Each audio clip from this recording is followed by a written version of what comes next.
Bonjour les amis, aujourd'hui on va s'intéresser aux insultes et jurons belges. Baraki, Mandai, Godverdum. Enfin non, seulement les insultes et jurons du capitaine belge le plus célèbre au monde, le capitaine Archibald Haddock. Il y a bien sûr le célèbre Bachibouzouk, tonnerre de Brest, moule à gaufre pour les habitants de Liège, Nyctalope anacolute ou bien sûr le célèbre, l'incroyable Mille Sabords. Ou même, quand il est très énervé, 1000 millions de mille sabords. Bon, tout d'abord, si vous vous posez la question, réglons ça une fois pour toutes. C'est quoi un sabord? C'est juste l'ouverture dans le flanc d'un navire qui permet de passer les canons. Vous comprenez donc que 1000 millions de mille sabords, c'est une image. Ça ferait beaucoup pour un seul bateau. Beaucoup? Mais combien exactement? Voyons voir. 1000 sabords, ça fait 1000, forcément. 1000 millions de 1000, ça fait 1 milliard de 1000. Et ça fait 1 billion de sabords. Enfin, en Europe, car aux États-Unis et dans la plupart des pays anglophones, ils ont adopté une autre échelle. Nous, les Européens, on utilise l'échelle longue. Million, milliard, billion, billiard, trillion, trilliard, et ainsi de suite. Mais les Américains, eux, utilisent l'échelle courte, million, billion, trillion. Et oui, le milliard n'existe pas aux States. Pas étonnant qu'ils nous impressionnent avec leurs billions de dollars. Mais ne vous laissez pas avoir, hein. Un billion américain, c'est 1000 fois plus petit qu'un billion européen. Pourquoi cette double échelle? Ça, c'est un peu triste pour mon audimat, mais c'est à cause de vous, les Français. Au début, tout avait bien commencé pour vous, puisque c'est un mathématicien français, Nicolas Chuquet, qui, à la fin du XVe siècle, a créé cette fameuse échelle longue. Mais au cours du XVIIe siècle, on prend l'habitude de grouper les chiffres par 3 au lieu de 6 auparavant.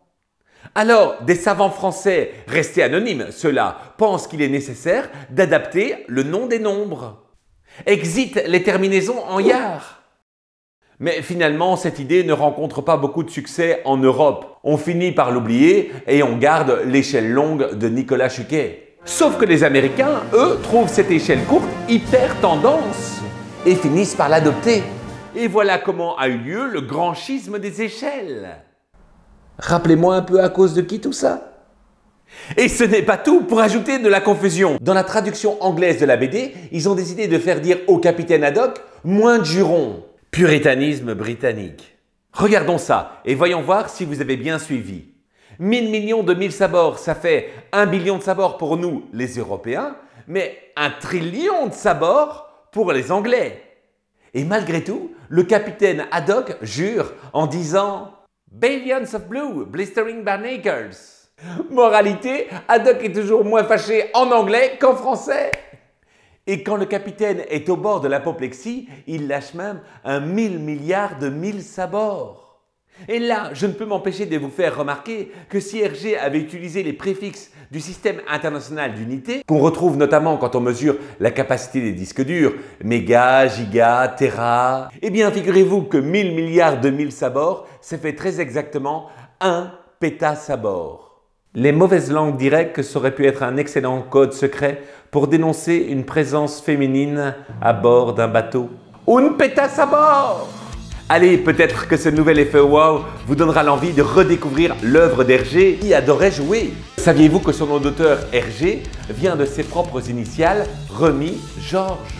Sur ce, je vous souhaite déjà un excellent week-end et je vous dis à bientôt. À bientôt, mais pas à la semaine prochaine. Car après 14 semaines ininterrompues de publication, je vais faire une petite pause. Souvenez-vous que cette chaîne est finalement née du confinement et de l'empêchement d'être sur scène. Et là, peu à peu, timidement, quelques activités commencent à reprendre. Ce soir, par exemple, j'ai la chance d'être dans le magnifique théâtre Jacques Prévert à Aulnay-sous-Bois. C'est juste à la périphérie de Paris. J'y suis pour le lancement de la saison où mon One Mat Show est programmé le mardi 19 janvier. Si vous habitez le coin, n'hésitez pas à réserver. Je mettrai le lien dans le descriptif. Sinon, plus proche, je serai aussi au théâtre Gérard Philippe à Orléans le 6 novembre, ainsi qu'au théâtre de la Fleurier à Carquefou le 5 janvier.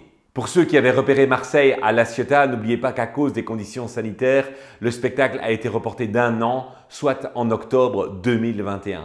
Parallèlement, je continue bien entendu à dédramatiser dans les écoles, collèges ou lycées. Je serai d'ailleurs d'ici fin septembre au collège Victor Hugo à Auby, au lycée public Jean Massé à Chauny, et une très grosse tournée scolaire est prévue en Suisse dans le comté de Fribourg. Bref, les écoles et théâtres s'organisent et reprennent vie. Et c'est tant mieux pour tout le monde. Mais voilà pourquoi il va m'être difficile de poursuivre les publications.